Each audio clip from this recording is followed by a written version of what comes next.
Back on Sports 225, my guest Dan Borne, the voice of Tiger Stadium, the play-by-play announcer for LSU basketball, and you have a real job too with the Louisiana Chemical Association. I do have a real job. Yeah. And I try not to let it get in the way of all this other stuff. But yeah, I've been with the Louisiana Chemical Association for 25 years, and it's a real interesting time now in our industry because things are growing like mad because of the natural gas situation. And Greg Bowser and I have been working together for 20 years next to each other. Right, and of course he does CST play analysis for their broadcast. And our booths are right next to each other in the stadium, so we sometimes exchange looks and winks as well. It's kind of fun. Kind of like you and I do across the court. During the basketball games, yeah. Now, the other day I went before the game and got some video of you announcing, which we've been shown along the way and stuff. And I noticed that, I guess after all these years, which is almost 30 now doing this, I guess this would be your 27th, 28th season? 28th year. 28th year. 28th year.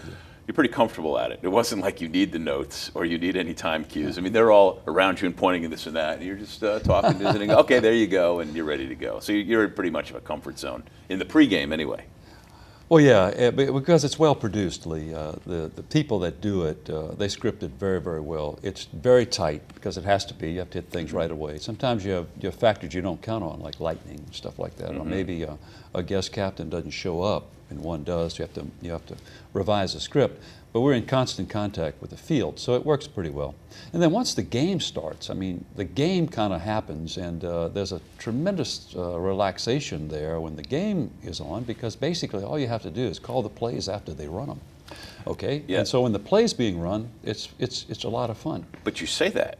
However, and you and I were talking about this off camera, the new offenses, which is pretty much no huddle, everybody go, go, go, go, go. Right. You don't have a lot of time to screw around between plays anymore. No, you don't, and that's changed the game, and it's changed the game of announcing too, because you oftentimes are just finding out who made the tackle and they're lining up and calling the snap again. We were kidding the other day that Auburn's offense there in the latter part of the fourth quarter was like Loyola Marymount playing basketball back in the 90s. I mean, they just never stopped. They never quit. And of course, that wears a defense down, and that's the whole point. Another time to tease Dan Borne. So in 1990, I guess it was 92, 91, 92 season? Somewhere down there. When Loyola Marymount came to LSU and played basketball, and that was Paul Westhead's run and gun with Hank Gathers and Bo Kimball and that team, and it was 148 to 141, if memory serves.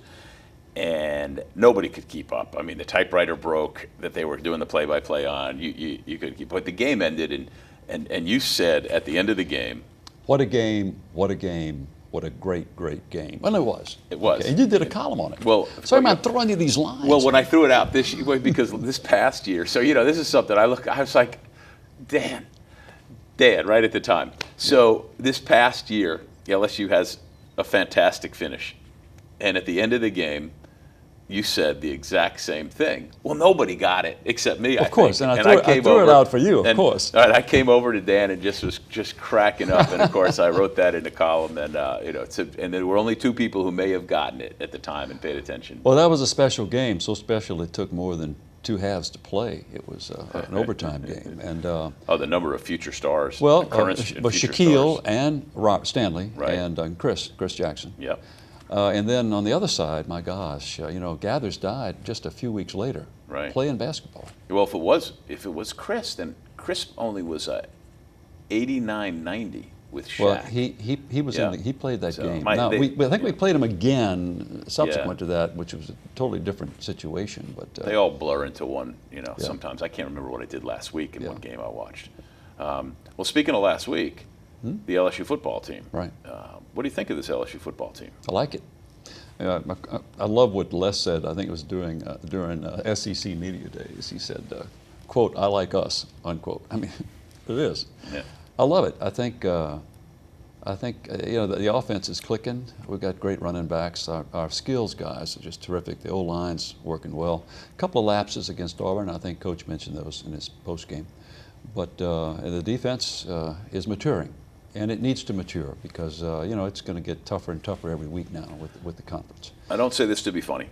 When you call the game and when the game ends, do you understand and process what you've just seen? Or do you simply have to, as a public address announcer, see the play, analyze it, make the statement, the tackle by, or thrown for a loss, or here's the next situation, 2nd and 8, and then it's behind you, and then when the game's over, do you actually remember what you just saw, or is it? Do you have to like refresh your memory? You know what I'm saying? I go home and watch the game. Do you really? Absolutely. I watch it, and I watch it as a fan and as an observer. But when you're in the middle of it, you oftentimes forget, now, when did this drive start, that thing, because you're always focusing on the next play.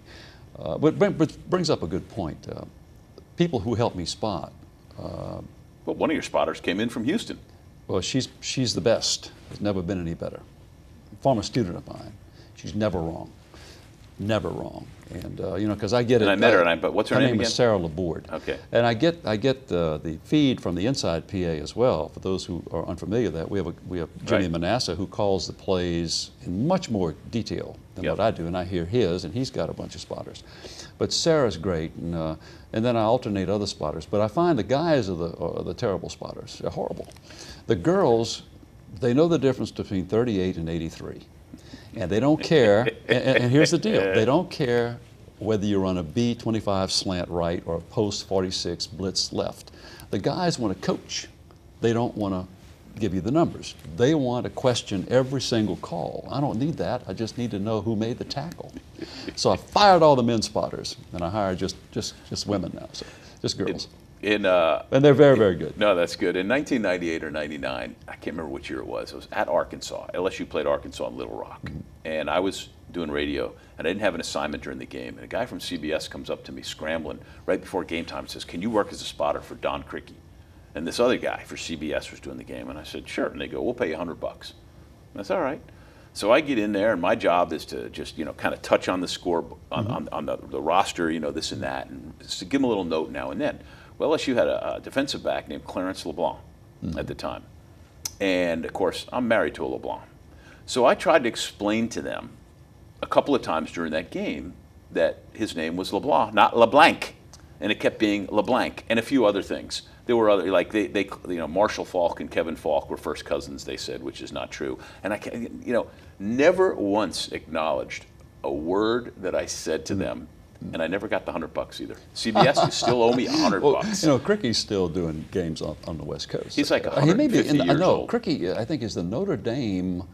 I think Criquy's a Notre Dame radio guy. He might be. Yeah, he's a Notre Dame graduate, if memory serves. He's been around the block. He was doing Saints games either the very first seasons. He called the Dempsey field goal. There you go. For network. There you go. I know that because it's one of those worthless bit of trivia. That's why I'm really good at like Trivial Pursuit or Who Wants to Be a Millionaire, but I'm really bad at other stuff. So tell me, how do you treat these mass comm folks at LSU who don't know you can write?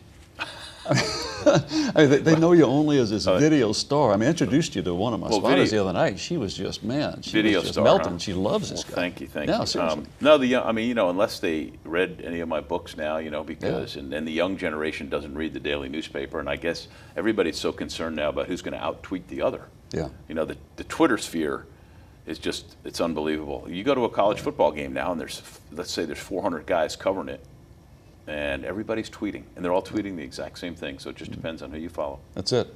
I know, but thank you for that. Yeah, you're welcome. Right. I mean, you've won stuff, and once you've won. I wish I could win the lottery. Well, don't. How would your life change? I'm not sure Brenda would. You would tell her, wouldn't you? Right. Dear Brenda. No. Yeah. He's kidding.